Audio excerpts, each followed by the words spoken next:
Did you know we're running a convention? That's right, the Nerd and Tie Expo is being held from September 23rd through 25th, 2016 in Eau Claire, Wisconsin at the Plaza Hotel and Suites.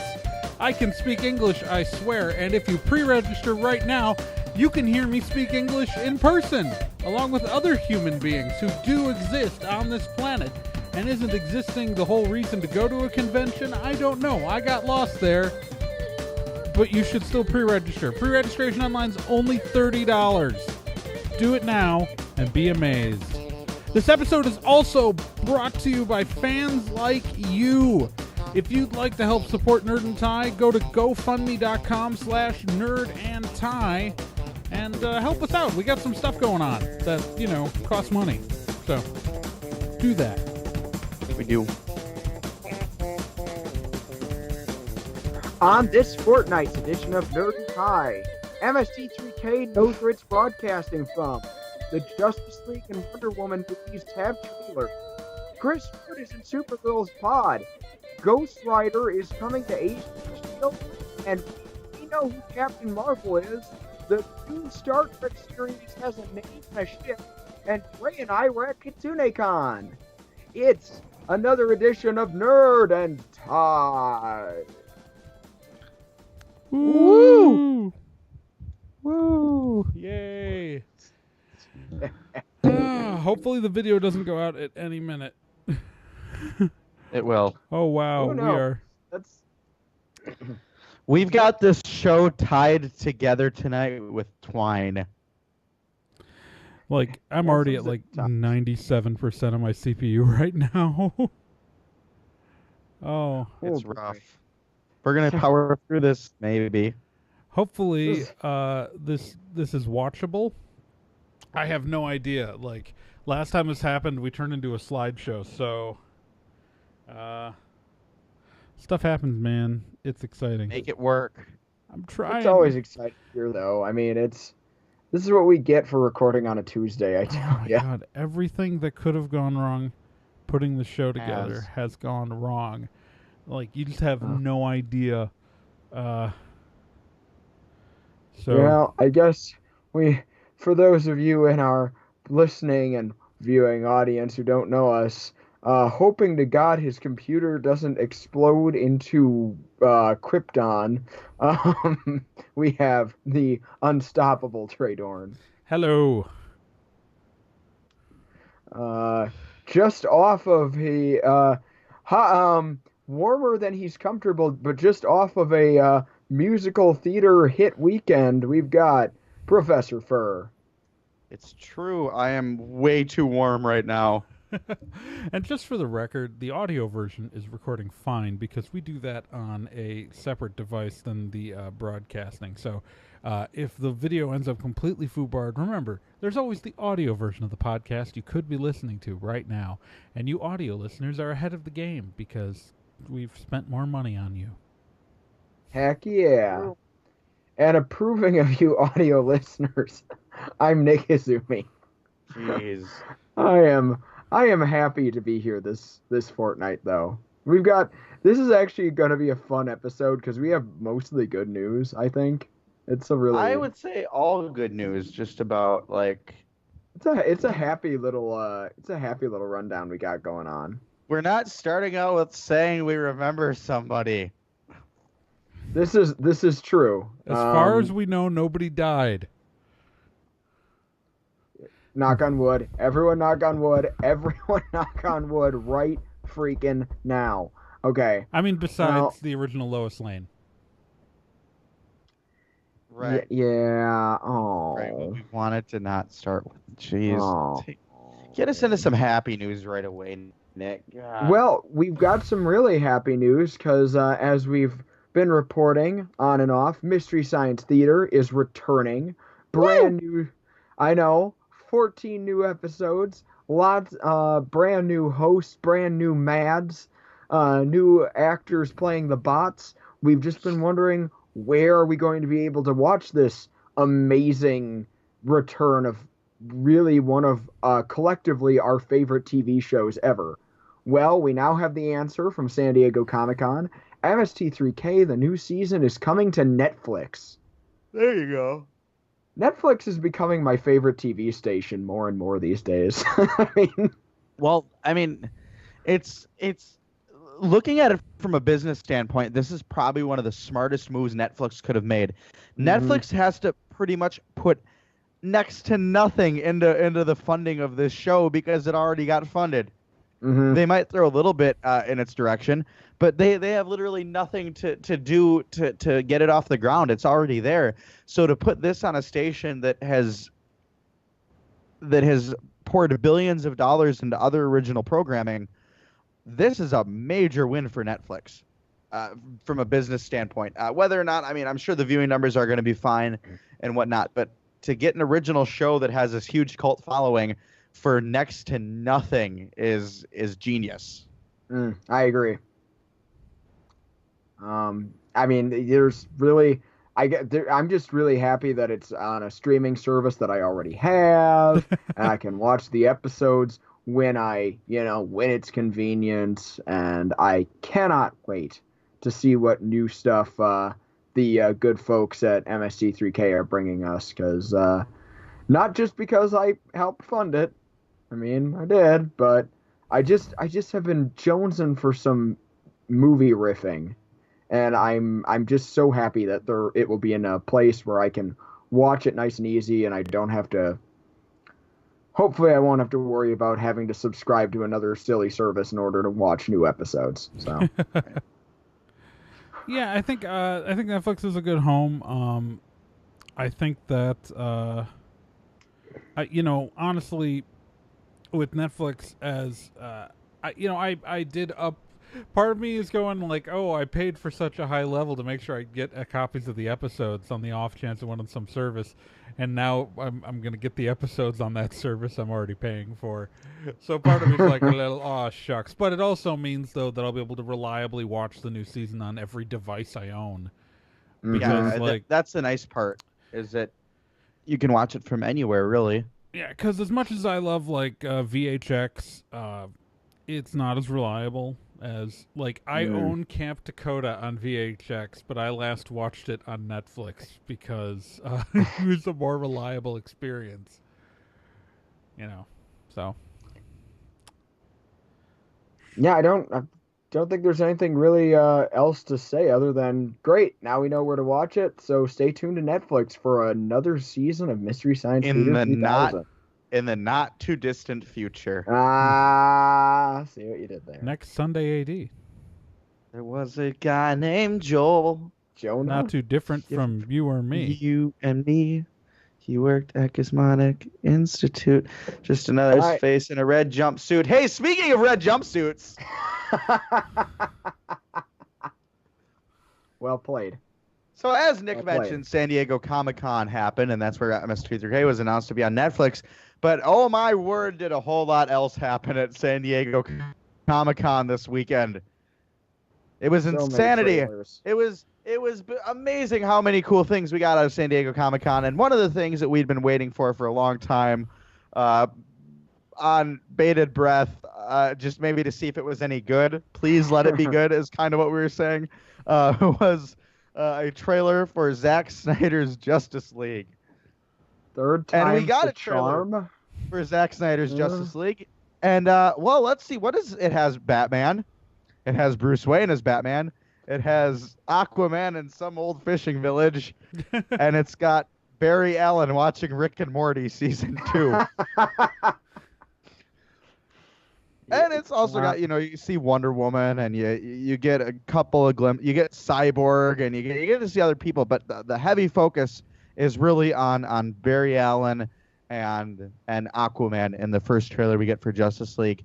And I don't know, guys, what do you think? I was a little bit underwhelmed by the Flash's outfit that he's wearing, but I found out the reasons for it, which make it a lot better.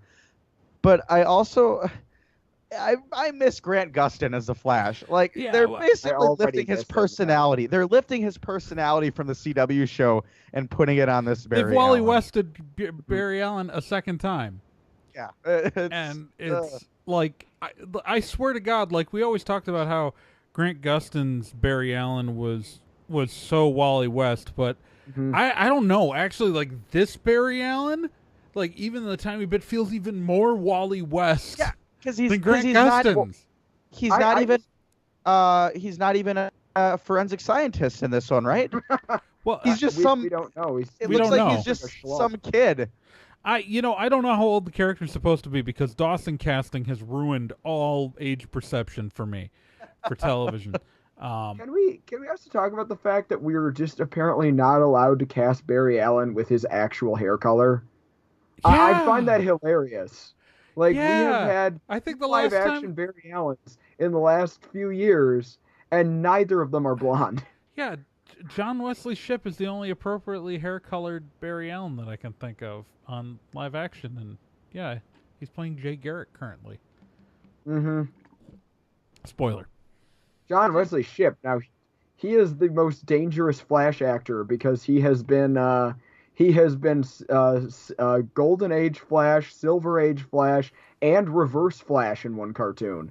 Do not mess with John Wesley Shipp. He has speedster powers. But, like in real life. I mean, in real life, I'm serious. As far as the trailer goes, though, I mean, Icky Thump, I really liked as the choice of music. It really was kind of a good pump-up thing. Like, it gave it the trailer a fun feel.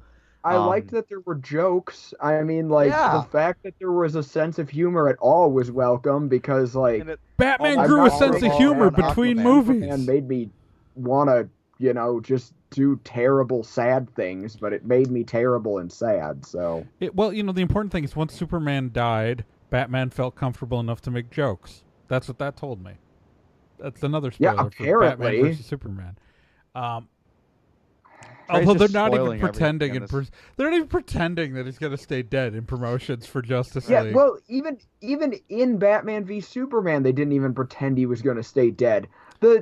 The crappy 90s comic that was a cheap cash grab to say Superman's dead, you guys, was better at Superman being dead than this stupid movie. I really hated Batman v Superman. Okay? I don't know. I don't know. I love that they're acknowledging the elephant in the room of like, how can we make Aquaman a badass just by having Bruce Wayne say, "So I hear you can talk to fish." Like, we get a whole bit of like what Aquaman can actually do in this trailer, and he's Jason Momoa is an absolute freaking badass as Aquaman, and the last thing we get is, "So I hear you can talk to fish." Yeah, it's I genuinely liked this trailer, which doesn't mean the movie's going to be any good, because if there's one thing that Zack Snyder does is shoot everything for trailer. I was about to say, yeah, because I genuinely loved the Man of Steel trailer. Yeah. I sincerely loved that trailer. Remember how good we thought Man of Steel was going to be based on the trailers, guys? Remember that. But, well, it all goes back to the fact that he shoots to the trailer above all else. Look at the Batman versus Superman trailer, where Wonder Woman shows up, and Superman, is with you, and Batman turns and goes, "I thought she was with you." Except, if you watch, Batman emailed her and told her to come. Yeah, he literally invited her to that. What do you mean, "I thought she was with you"? You emailed her and asked her to come. You emailed her, like, within the last 2 hours, no less. I mean, like... So that's why I don't trust anything in a Zack Snyder trailer. I trust nothing, because he's just gonna throw in a bunch of crap that looks good for the trailer, and that's, like, what he shoots. I will say it's really clear that probably the Ben Affleck has much more influence on his characterization in this new movie. Yes. Yeah. And he seems like Bruce Wayne. He feels like Bruce Wayne. Yes. In this trailer. Yeah, and so and I'm guessing him being a producer on this one means he's going to have a lot more control over that. The other thing I really liked was I will say, even though he is the Wally West, he's Wally West pretending to be Barry Allen. Again, even more so than Grant Gustin's. I did love the fact that, like, the part where Bruce is asking him to join the team, and he's just like immediately yes, and it catches Batman off guard, expecting an argument or reluctance, and Barry's like, "I need friends." That was funny. That was really funny. I have two. Honestly, the two things that bothered me most about the trailer. One was nitpicky, and one is nitpicky now. But if they don't fix it for the actual movie, I'm not going to be happy. The nitpicky thing is Blue Lightning from Barry Allen. Yeah. Not Yeah. okay. Blue Lightning is the color of Speedster Lightning is an important part of their depiction. Blue Lightning is not okay. But again, that's a goofy, dumb nitpick. Yeah, I'll take a movie with stupid blue lightning. We'll say that's the way the Speed Force operates in that reality. I guess. Either that or he's on drugs.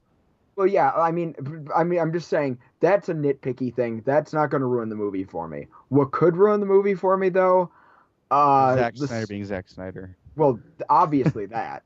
But visually, Cyborg right now looks terrible. I'm sorry. I think he looks like an awful CG character, and they're not even trying. So I heard you say that ahead of time, and so I went in there expecting him to look like something out of like an Asylum movie based on your description of it. And I mean, it's not great, and I think that rendering and like that they've got a chance to do more polish on those effects. It reminded me. It wasn't bad. It reminded me a lot of like Terminator. I think it's bad. I'm gonna call it bad because it wasn't bad. It didn't look polished, and I think there's time for them to do a little bit of post-production work, and to make it look better. And I think we're gonna see something looking a lot better in future trailers. Let's hope so. Right now, I've noticed I'm way harder on CG than you guys are usually, but I did not think it looked good. But I thought it was okay. I liked it. I mean, I didn't love it, but I didn't mind it. Well, I'm looking forward to seeing what all else we get in the future promos. I mean, it's a Justice League movie that Zack Snyder's directing. Like, look, I feel like the best I can hope for is that it will be watchable. We're tempering our expectations now, even though the trailer was really good. Well, isn't that like now, like ever since Batman versus Superman, that's what we've been tempering my expectations with every DC movie. It's like, my expectations now are like that they're all gonna be kind of mediocre, except for like exceptional points. Like I like Suicide Squad. I'm kind of like about, because there's so much problematic stuff that if they don't handle well, could be really terrible. And so that's why I'm kind of with Suicide Squad. I'm like cautiously optimistic. Especially after the Joker trailer came out, and you're like, okay. Well, I have issues with a lot of this kind of like not just Jared Leto's Joker, but also like this version of Harley Quinn, which I'm super not comfortable with. I'm gonna say. I'm not sure yet. I haven't seen enough. I gotta wait. I'm not worried about Margot Robbie. I think she's gonna be fine because she's a freaking charisma machine. Yeah. It's just I don't like basically any depiction of that character in the last 10 years. I'm not really a big fan of. So the good news is that, and this is a minor spoiler, we do know that while she doesn't wear the Jester outfit in the film, she has it, like she holds it up, like they give it to her, so that's part of her backstory that was her outfit. And I get that. What she's wearing with the Suicide Squad is more street clothes-ish. I just hope this isn't going to be another one of those 90s superhero movies. Hey, here's the comic book costume. That's lame. I'm not wearing this. And the people watching the video would now get this freeze frame of me because the camera software froze. Oops. The recording's crashed.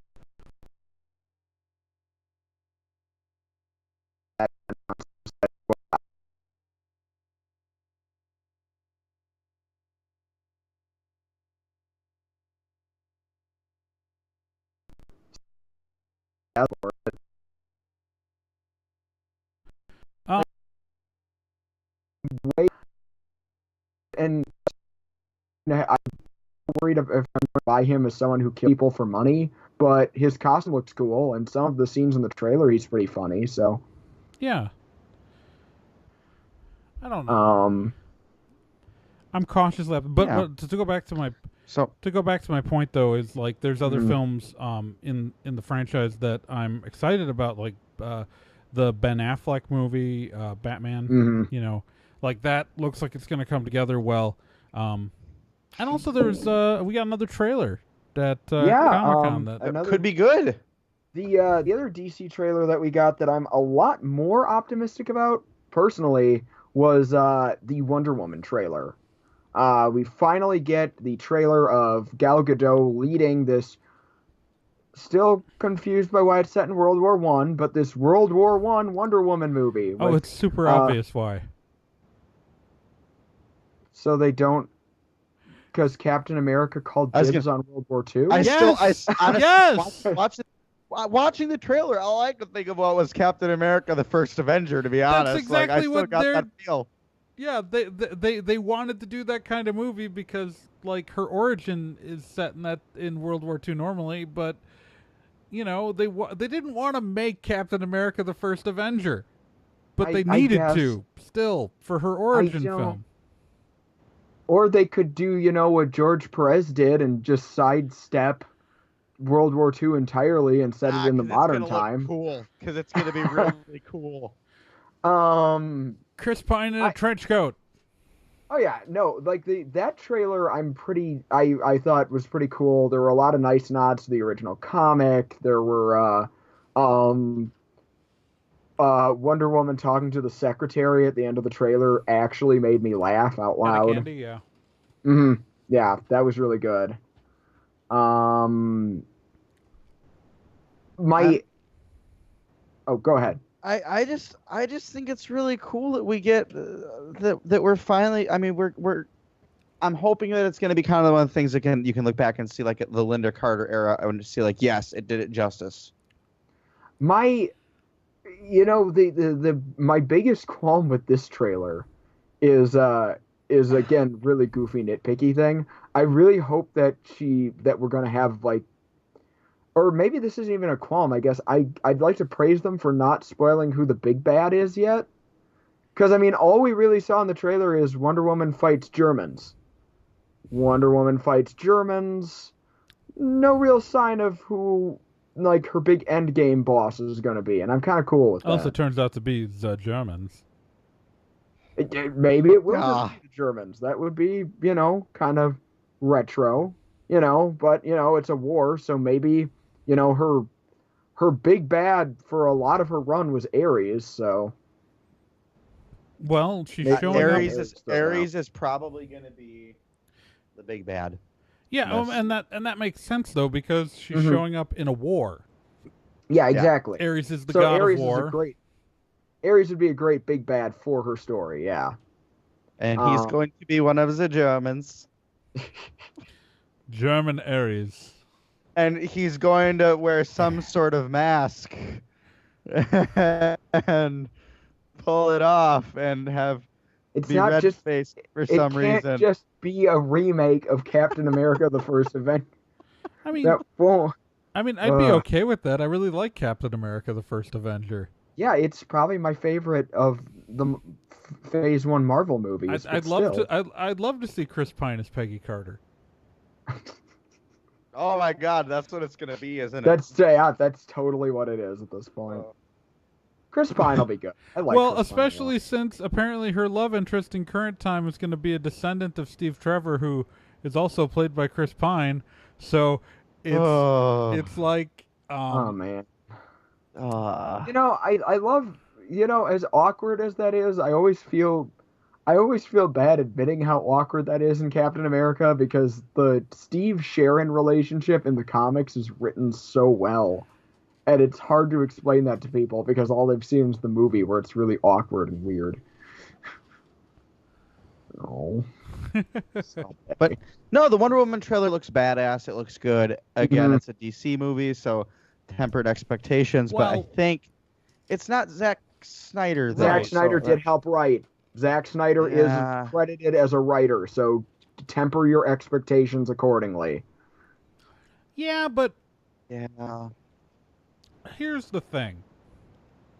A good director could have taken the Batman vs. Superman script and made it work by cutting out Yeah, large by chunks of it. throwing it in the garbage. That's what you do with a But- bad script. But like there was a plot there that could have been used, and like by cutting out like about 45 There minutes was worth a of film. plot? Yeah, if you cut out an hour of film, it would. I swear, I'm gonna make a penultimate edition because there's already an ultimate edition. I'm going to cut together a version of Batman vs. Superman that loses an hour of footage. You could easily cut an hour of footage and lose absolutely nothing. But what you would gain is pacing. And so many movies with bad plots are much better films if they're paced properly. See, it's not that your plot has to make sense so much as it needs to carry the audience with it. Mm-hmm. There are many villains. The Matrix, not the sequels, Mm-hmm. but the first one. Most of us agree that the first one's a decent film.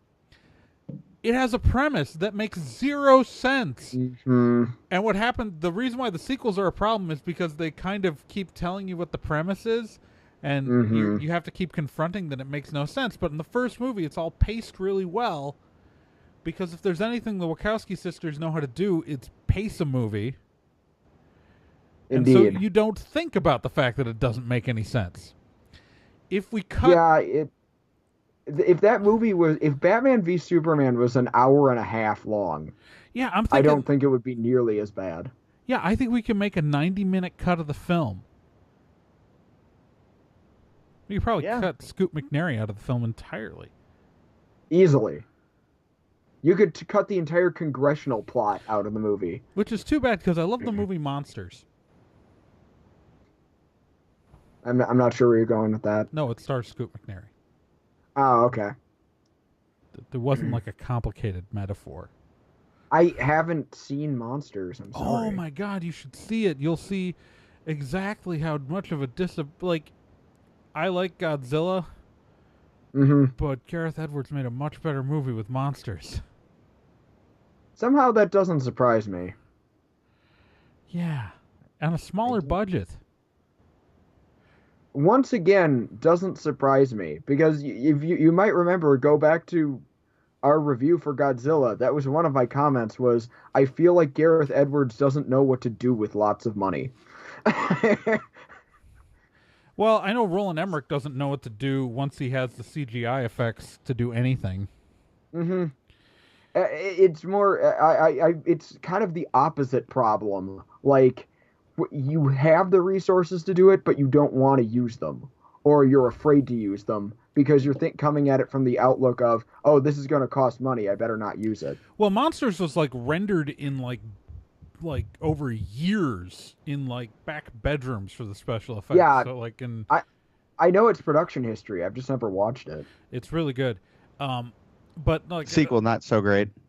Yeah, also none of like hardly any of the creative team from the first one was involved in the sequel. Yeah. So I've never seen the sequel. Because I heard it wasn't great, and I'd rather not sully my memory of the first film. But to go back to like Independence Day Resurgence is terrible because Roland Emmerich was allowed to do anything visually that he wanted, and it reminds you that like the reason why the first Independence Day was so great and all of its destruction is because like the cameras held and was impactful.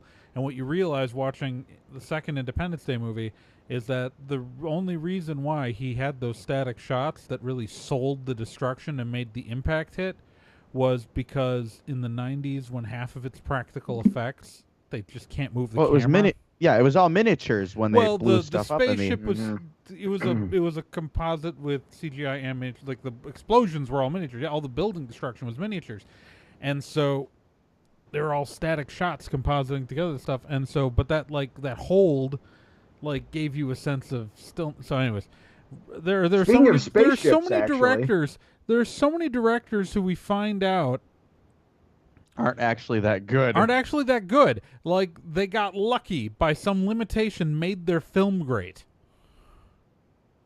Mm-hmm. Isn't that? Mm-hmm.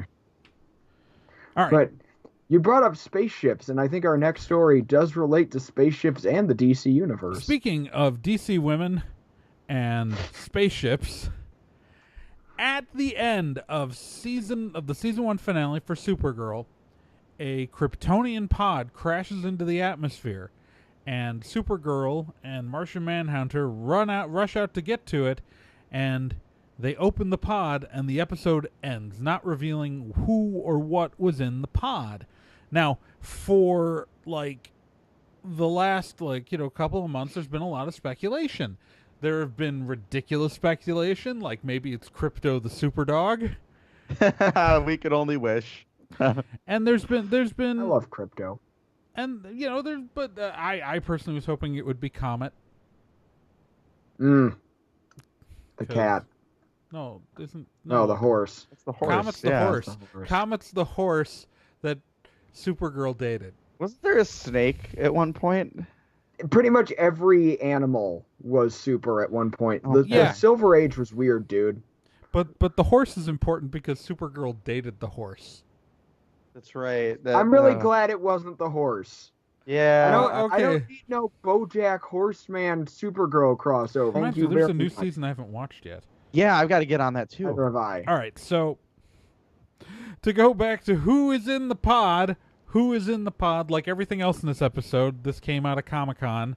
At Comic-Con, the creative team revealed that the actor Chris Wood was in the pod of Chris Wood of the Vampire Diaries and the Carrie Diaries. He's in a lot of people's diaries. Ah, that's weird. Well, that's all you could be like is who, because we know it's not Clark. All right, so the funny thing is though is that they've revealed who the actor is, but they haven't told us who the character is. Now, a lot of theory is that it's going to be something Superman-esque because like Mon-El, maybe. Some people have mentioned Connor Kent, but to get Connor Kent into the story, you'd have to introduce so much. Like we haven't met Lex Luthor, let alone But we have talked about Project Cadmus. Yeah, that's true. Yeah, there's been a lot of talk about Project Cadmus, which has had me, as a big Connor fan, I've been kind of just giddy and hoping beyond hope to see my little buddy in something else, since he's kind of out of continuity right now. I think he's dead. I don't know. So that is Connor Kent is one option. The other option is Largand, also known as Mon-El, also known as Valor, who is a he's not actually Kryptonian, he's a Daxamite. They are related to they're almost exactly the same as Kryptonians. They're a related species.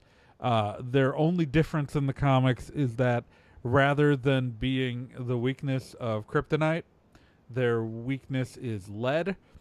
And not like the way you and I are weak to lead, because where you become deaf and write symphonies. Gosh dang it. Or, other things that are more current and horribly depressing. No, I totally even forgot about that. Anyways. Yeah. That's the problem, is everybody has. Oh. I didn't mean it like that. I just anyways. But so Largand's the other big choice, because they use the same technology that the Kryptonians do, and so, technically there's also a third race of people who have like Kryptonian powers under Yellow Suns that are weaker, who like showed up in one Golden Age story, but I'm not going to bring them up because I can't remember the name of their planet. You could also, I guess there are other options. Like we've seen, for example, in Flash, we briefly saw a Legion ring. Also in Legends of Tomorrow, we briefly saw a Legion of Superheroes ring, and I can't help but wonder if Was it Brainiac 7 that's from the future who Supergirl dated? She dated a descendant of Brainiac. Yeah, but we've got a Brainiac running around with Indigo, That's true. played by a Supergirl from Smallville. Mm-hmm. Which is, man, Berlanti likes casting people from the previous series way too much. I love it. So I mean, because because honestly, like all 3 live-action Supergirls have been in the show. Mm-hmm. Yikes! Yeah. And so maybe if we're lucky, that guy who played the Flash in that weird Justice League of America movie that was never actually aired anywhere in Oh, the America pilot? will show up. That Yeah, pilot? that guy. Yeah. And then the guy who played Winchester on MASH also played Martian Manhunter in that. Yeah, that is a painful thing to watch. I've watched it. I have to. That thing is so bad. Just looks scared and sad. You guys can't see it right now, but he looks scared and sad. I'm concerned as to where this could be going. Well, we could Boy, go the somewhere CW else. is going to be an absolute mess in the best possible way next season, you guys. Well, I'm just waiting for them to retitle the show the Supergirl Diaries, because it's the only way that guy could show up, right? It's on the CW. Well, it's going to be some of the other announcements that they've been just given for like the other CW shows from Comic-Con have been insane. Like, I guess we're going to have a Legion of Doom. And I really hope they're going to actually call them the Legion of Doom. Can we please get the skull out in the middle of the swamp? Can we bring back Lex Luthor's purple and green suit? That's what I want. That would require there to be a Lex Luthor. Well, no, that's how they're I going don't to think they're introduce allowed. him. Maybe They're gonna- Maxwell Lord can have a purple suit and a giant skull tower. Well, I mean, they're allowed to. I think that if anything, with the Supergirl stuff, I think they're allowed to use any of the Superman stuff that they want. I don't think it's like the I think like the Batman thing, or they're really limited because of Gotham. Right. And I think, and it's not like, so this is the weird thing. I think the more obscure the character, the less likely they'll let them use it in a movie crossover. Like the same reason Suicide Squad disappeared from Arrow. Disappeared is such a polite way of saying awkwardly killed off in mostly slapdash manners. Well, and I think that I think we're going to see less and less of that, though, especially with the Flash.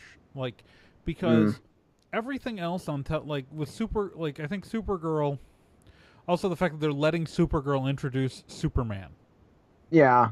Yep. That makes all the difference. I think that the creative powers at DC and Warner Brothers are finally going, like, they're committing to this separate continuities now. Where before, I think they were trying to avoid confusion, like stepping back. And so now that, like, they're like, yeah, go ahead, do Superman.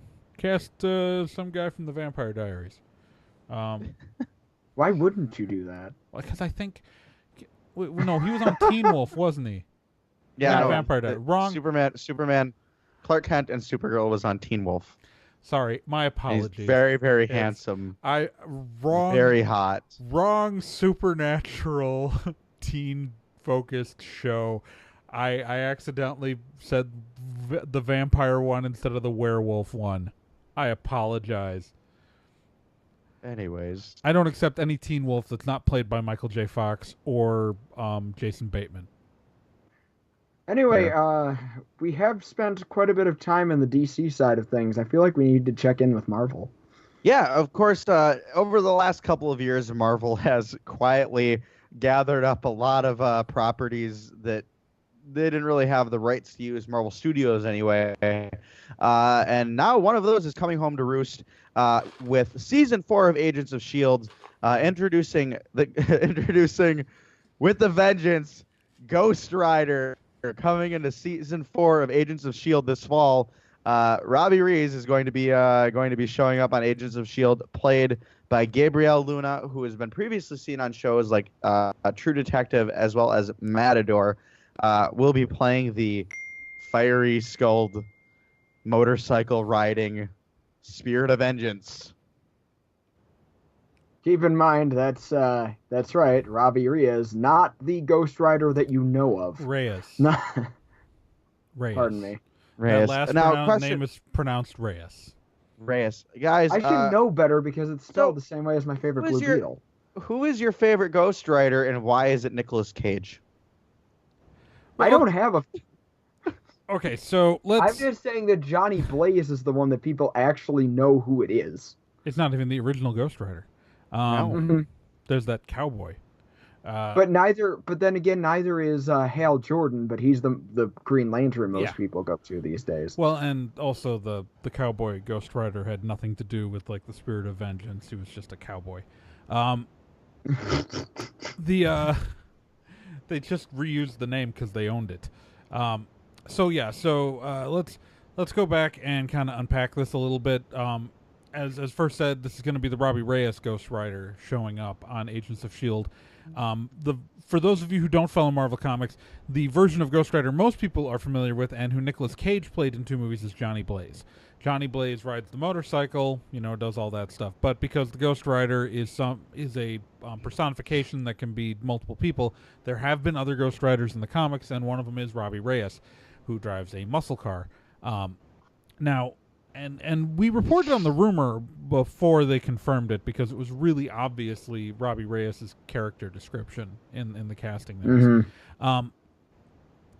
And I think this is genius because it allows Agents of S.H.I.E.L.D. to get an A-list name from the Marvel universe and Ghost Rider with the identity, and they get to introduce the first version of it while still saving Johnny Blaze for his own movie if they want to make a movie down the line. Of course, I think that might be hard considering that, like you can redo Spider-Man because even though everybody remembers they just did a Spider-Man movie, we all remember him like at least a installment in each franchise fondly. Where the 2 Ghost Rider movies are kind of like, why does Sam Elliott in the first Ghost Rider bother transforming and then running out of juice right before the fight? Wouldn't you save that? Like, why go on fire to ride through the desert if you're just going to die at the end? Why not die during the fight? We lost the best part of the dialogue, which was his narration, which was, you remember the bit with, and every age needs a hero. And I'm talking about Johnny Blaze right now, and what was I talking about again? Oh, shucks. Pretty sure that's what he said. Shucks. No one can do a Sam Elliott impersonation. That's what I figured out. That's true. That was a Big Lebowski joke for all you guys at home. I wasn't even going to try to do a Sam Elliott impression. I can't do it. So yeah, Ghost Rider will be Robbie Reyes will be showing up on season 4 of Agents of S.H.I.E.L.D., which is coming back this fall. Agents September of S.H.I.E.L.D. Season 4, syndication or bust. That's what's happening. Marching over the fallen corpse of Peggy Carter and the other one, Most Wanted.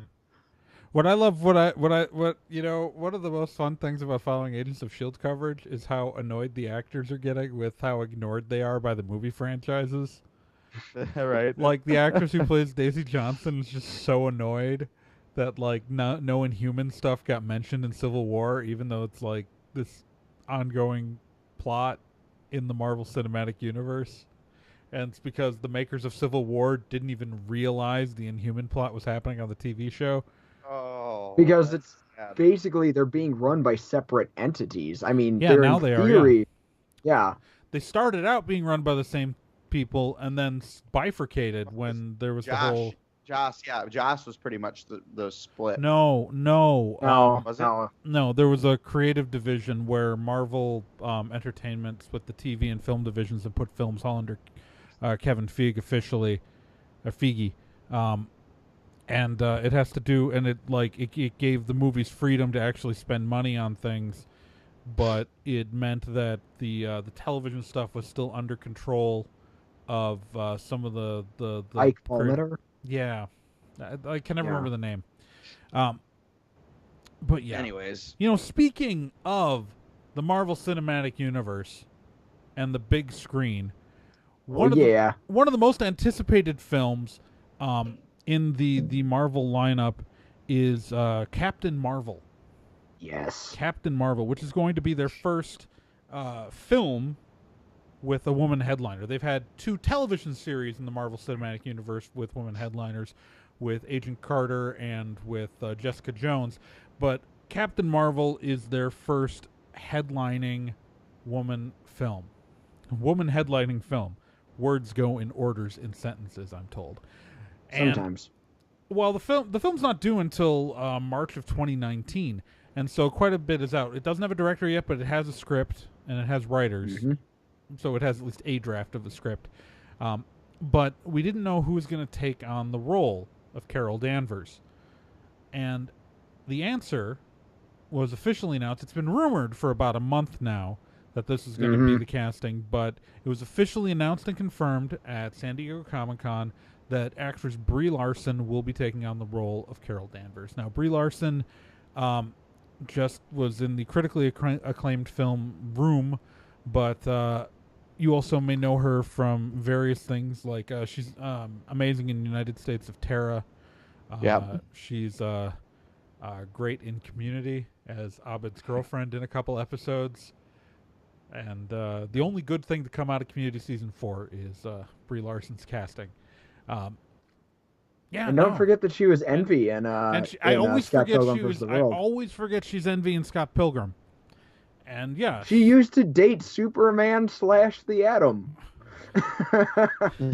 I just want every actor from Scott Pilgrim vs. the World to eventually be in a superhero property. That's really all I want. Your odds are getting better.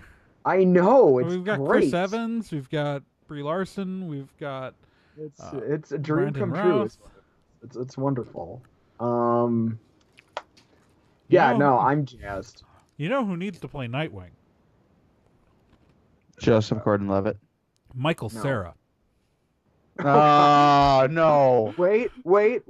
No, he's not quite Nightwing yet, but Michael Cera is Robin in Lego Batman. I forgot. He totally is. He totally is. Yeah, he is. Oh, the Lego. I didn't put it in the rundown, but how amazing is that Lego Batman trailer? Amazing. Incredible. I'm so excited for that movie. It's not even funny. It's gonna be the best Batman movie ever. I'm so excited about that. I like the way Robin starts out with pants. Anyways, so Everyone from Scott Pilgrim. Everyone. All right, so we got, what other X's are there? Okay, so I mean they're The Katayanagi twins, Matthew Patel, I don't remember the girl's name. well, May something. She was on Arrested Development. Yeah, and she's also on Parenthood. playing as the egg on Egg's face. Although she's the second actress to play that role on that show. Original in the first episode that Anne appears, she's played by someone else. Oh, really? I never noticed. Which is a bit of unintentional genius, I guess. It's kind of sad. Let's see. But yeah. So yeah, welcome Brie Larson. You're gonna be cool as Captain Marvel. I'm excited. Yeah, no, I think I'm honestly, I haven't gotten a chance to pick up any of the of Kelly Sue DeConnick's run, or I'm mostly familiar with the character from her older Miss Marvel incarnation, and I have some stuff where she's binary. Man,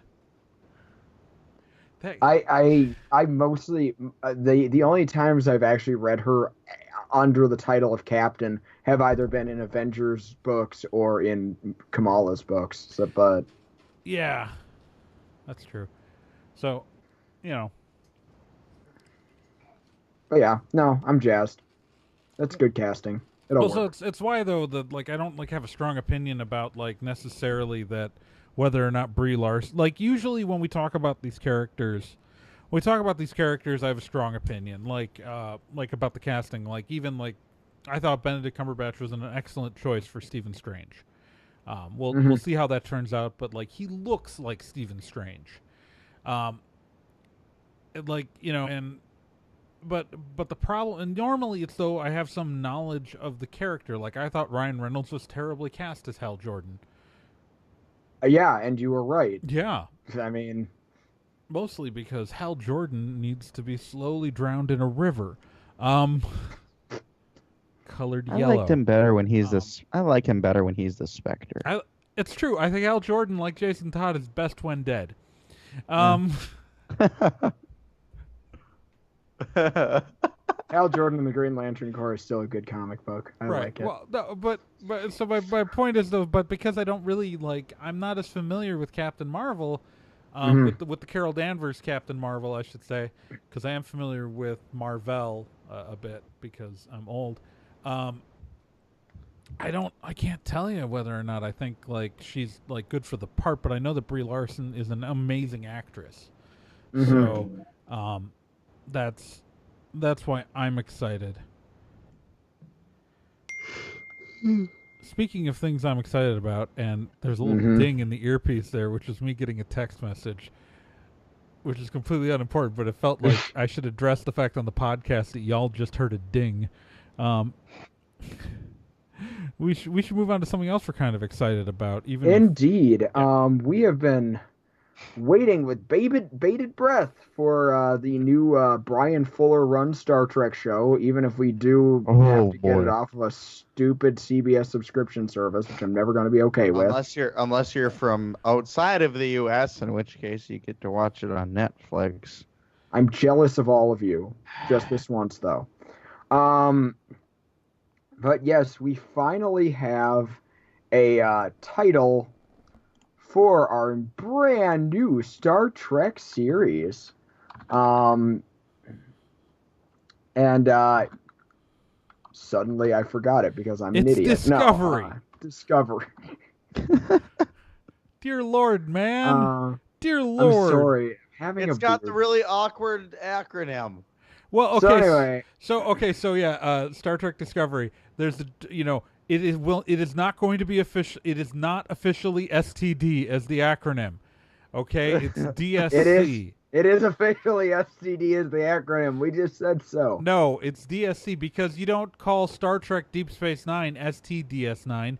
It's not STTNG. It's TNG for Next Generation. Okay, so it's DSC, which is just going to make it confusing for people who misread that as DS9.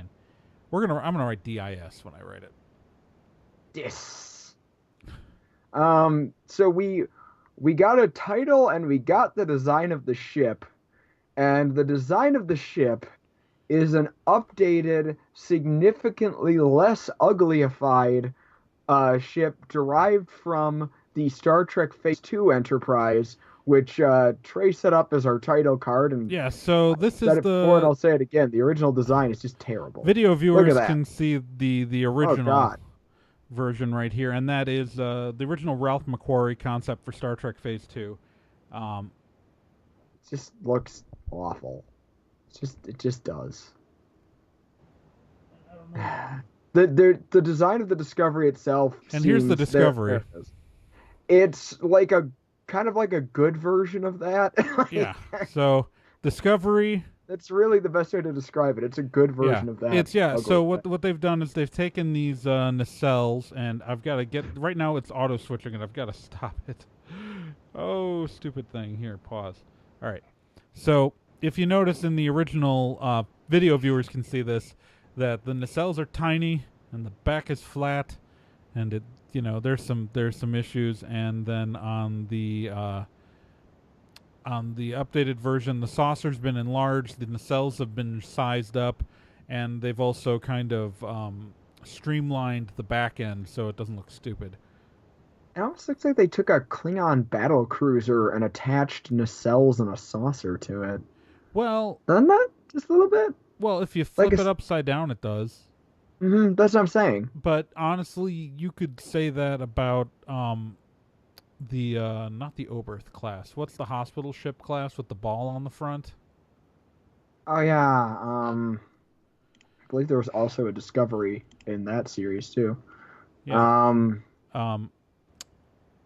Beverly Crusher is the captain of one in All Good Things in the Future timeline. But yeah, that was also named the Discovery. Yes. Hilariously. And that one, if you flip it upside down, really looks like a Klingon ship because the front's a ball. It's the standard thing, though, honestly, with those old Katinga class battle cruisers, that they all looked like they literally were designed to just be sort of Federation-ish, but upside down. That's just basic Star Trek design mechanics. Oh, excuse me. Sorry. Personally, I like the fact that the ship is going back to like kind of the reminiscent of the Star Trek Phase 2 design, without looking bad. I love the original Ralph McQuarrie art. I just don't think it would look good in motion. Is this a like? Do you think that's an indication of where we're going to be in the timeline then? Like, that's a good question. After, like, are we going to have something before TNG, but after the original series? It's hard to say. The design aesthetics of this thing are kind of they're clearly Federation, but it's different enough from both. Like, it doesn't look like an Akira class. It doesn't look like the Intrepid class, where like all the arrowhead designs of the later next gen era. Yeah, it doesn't look like any of the bleeding edge kind of stuff we saw in the next gen movies or Voyager. So yeah. But those were also a very, like, 1990s aesthetic. And so I think that, like, if the series is set 20 years after, if the series is set 20 years after Voyager or something, you know, then anything could happen with the design specs. You know what I mean? This is true. Although it's true that the Excelsior class starships were in use for like 80 years. That's because Excelsior class ships are perfect. Just like Miranda class ships are perfect. That's because they had the Excelsior class model sitting in the studio and they could just put it next to the Galaxy class model. No, they're perfect. Excelsiors are perfect and Mirandas are perfect. I like the Miranda class. Miranda class is cool. I love the Miranda class. That's why I said it's perfect. I prefer the Nebula class, which is the Miranda class of the next gen era. Yeah.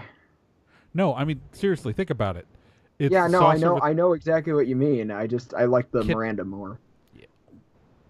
I'll give you that. I'm always gonna be an old school Galaxy class myself. I don't know.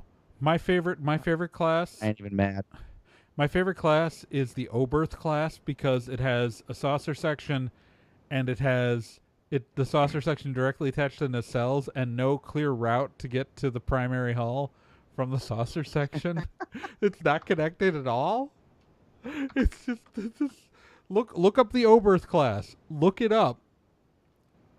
You can't get from one half of the ship to the other half of the ship. Oh, right. I forgot how dumb these things looked. Yeah, I think you first see the Oberth class in Star Trek 3. So how does that even... Yeah, here we go. Who built... Did they have like a 3-year-old on drugs doing this? There is no connection from the saucer to the primary hull. Yeah, where... It's okay. Here's the real question. Where are the impulse engines on the Dreadix class Warbird? Okay, now you're getting into a level that I don't want to... There are none. It's got 2 warp drives and no impulse. And oh my god, Nick disappeared. Nick disappeared. And the camera's on me, which means... you're still here with me, Fur. I'm right here. I'm hotter than all get out. It's very warm in my apartment, but I'm still here. All right, so that is the thing that happened there. I can't actually easily switch over to Fur's camera at any point right now because it would be a cropped image of Blue, but the audio listeners don't care, so we're going to move on to our last story, which involves Nick, but since I was the one taking it anyways, good thing, huh? Right? And that is, of course, that this last weekend, besides it being San Diego Comic-Con off in San Diego with the fancy people, it was Kitsune Kon in Green Bay, Wisconsin. That it was, Trae. And I went. And so did Nick. And so did Nick, but Nick's evaporated from the podcast at the moment. So, stuff. Oh... I was killed by a swamp monster 4 times. Oh, there's kind of back anyways. I'm not Nick Izumi. Quiet, I'll fix it. So, Trae, how was Kitsune Kon? Kitsune Kon was actually really, really good. 1 second here. It was my first time in like 3 years not going. It was my first time ever going. Maybe 4 years even. Yeah, I think it was 4 years. Yeah, no. It's yeah, no, it was so we went there to effectively promote the Nerd and Tie Expo. All fun and exciting. Nick was there, I was there, we all wore pants. You know, like you do. As you do. And yeah, no. Effectively, we hung out. We did stuff. Nick co-hosted cosplay, which is why it would be really nice if he were here right now. I've heard they did wonderful, amazing things, though, hosting that. They did. And Sydney and Brandon and Scott were great. Yes, yes. Well, honestly, I've always enjoyed Nick and Sydney on stage together. So seeing them, pair off and do a cosplay contest again was pretty entertaining. I did get to see that. We met a lot of really fun people, talked to a lot of cool folks, and had a pretty awesome time and caught a lot of Pokemon. Good. And there's a gym right outside the Kai Center, like a 5-minute walk down this path along the Fox River. And so that gym changed colors like once every half hour throughout the convention. Like, you would take the gym and literally, like, have to be fighting to keep it, like, oh, God, like, it was so hard fighting to keep it. But eventually Valor won, right? For a while. Good. Nobody won in the end. In the end, the real Pokemon were the friends we met along the way. Hey, there's Nick again. Well... Hey, I think there's an internet outage here. I just switched to mobile data, so I probably can't even record much longer. Cool. Well, Nick, how was Kitsune Kon? I enjoyed myself. Am I even on camera, or should I just... No. You're not on camera. Don't worry about the camera. I've got a still image I can toss up for you. Okay, great. No, I had lots of fun at Kitsune Kon, and, I've said it before, and I'll say it again this time. Kitsune Kon is one of my favorite events because it is a event I go to that reminds me how awesome and wonderful the friends in my life are. And it was another Kitsune where I saw some really great people, caught up with some good friends, and you can tell I had fun because I spent pretty much all weekend at one of 2 tables. Either selling stuff for Angry Fox or working with Trae over at the Nerd and Tie booth. So, yeah, I had a lot of fun at Kitsune. I always do. We should have done a secret podcast, but we didn't. We forgot. We really should have. Oh, well. I would have missed it. I would have been sad. Hosting the Masquerade was lots of fun, too. My old Masquerade hosting partner from my Daisho days, Sydney, was up there with me, and we had a really good time. Saw some good cosplay. Yeah, it was another great Kitsune Kon, honestly. Good. Yeah. So We'll be in a month. We'll be at GeekCon together too. yes, we will. All three of us. All three of us, and we're doing a live show. We're doing a live show. Otaku Tonight is having its very last show. Ever. Nick and I are doing maybe not ever, but Nick and I are doing a lot of stand-up comedy. I'm recording my debut album. Nick's going to be opening for me. It's going to be a lot of fun. And yeah, no, I'm going to be a guest on that episode of Otaku Tonight. Yeah, you're going to be one of the last guests. Right? And I'm going to be your recording producer for your album. Yeah, it's going to be neat. So we're all involved in that. And of course, you'll be able We've become fully intertwined in each other's convention lives at this point. We are all one entity. Either that or I'm the only guy you know with recording equipment. That too. A little bit of column A, a little bit of column B. Well, that's going to GeekCon. Now, if I recorded it here in Eau Claire, I would have had a bunch of other people, but I love my con fans so much that I want to do it at GeekCon. All right. So we are an hour into this show, and we're not doing a mailbag this episode. Oh, we really are. Deal with it. Yeah. Deal with it, because we had so many stories that we'd be here 2 hours if we had done a mailbag. We had 8. It's a lot. Also, because I was on a lake and then did a convention, a lot of our letters were about 2 movies that I haven't gotten a chance to go out and see yet. In fact, I'm the only person on the cast who has seen one of the 2 movies. And we're going to fix that this weekend. So if you wrote in expecting to hear your letter on this episode, don't worry, we're saving it. We are saving it. Your letter will be read aloud next episode. Langland. Both of them. And we'll make for read both of them. Yay. But, we have, just because we're not doing letters doesn't mean we're not doing the Vomit Hat Steve Challenge. And the Vomit Hat Steve Challenge, of course, is the point in the show where I read a section of a book. The challenge to you, the listener, is to guess what book I am reading from. If you guess correctly, you get included in the Hall of Awesome. The benefits of the Hall of Awesome are as follows. 1, you get your name listed on our Hall of Awesome section on the website. 2, we read your name aloud every episode of the show. 3, you get to pat yourself on the back because, again, this is a just for fun game and for bragging rights. The current members of the Hall of Awesome are as follows. Archimite, Zero, Renan, Senti, Cheesy McDamu, Krista, Slithery D, Shameless Otaku, The Random Ramblings Man, Corfan, Capito, Chris Graham, Lillysaurus, Paper Godzilla, Cavsy, and the Minnesota Librarians. And now, I shall take the book off camera here.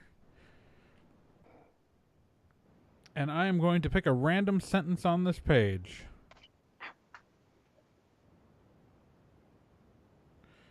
All right, here we go. I'm going to try to make this not too hard because no one's been trying to guess it, so. Later, Alexander will run the Lahaina Luna School. Oh, good word. That's right. I'll read that line for you again. Later, Alexander will run the Lahaina Luna School. If you know what book that's from, go to nerdandtie.com, click on the contact form, and tell us. Or while you're there and you got something else to say that you'd like to hear in the mailbag section next week, 2 weeks, fortnight, whatever. We're a fortnightly show. I know how to tell times, calendars, and speak words clearly. Tell us there. Tell us why you think Nick has suddenly lost the power of visibility, and that's the real reason he's not on camera anymore. Tell us why you think Fur looks kicking in those jeans.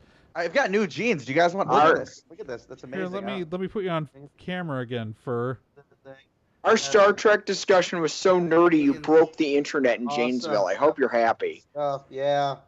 I really do look kicking in these jeans. Get it.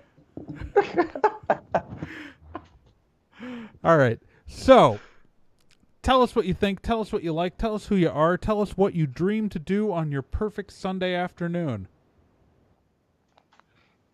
What is your perfect Sunday? That's the joke. I love you, listeners. This is me kissing the microphone as though it's you. All right, let's not do that.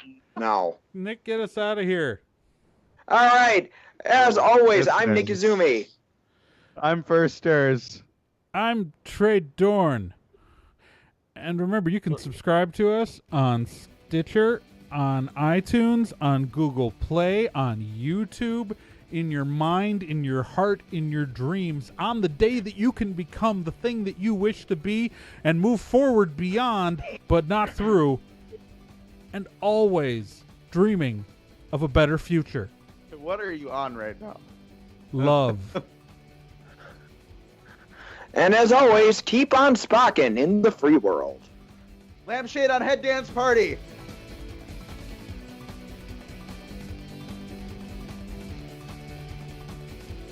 I have no idea if any of this video is turning out. Woo! We're all gonna die, man! No, wait. Yeah, finally!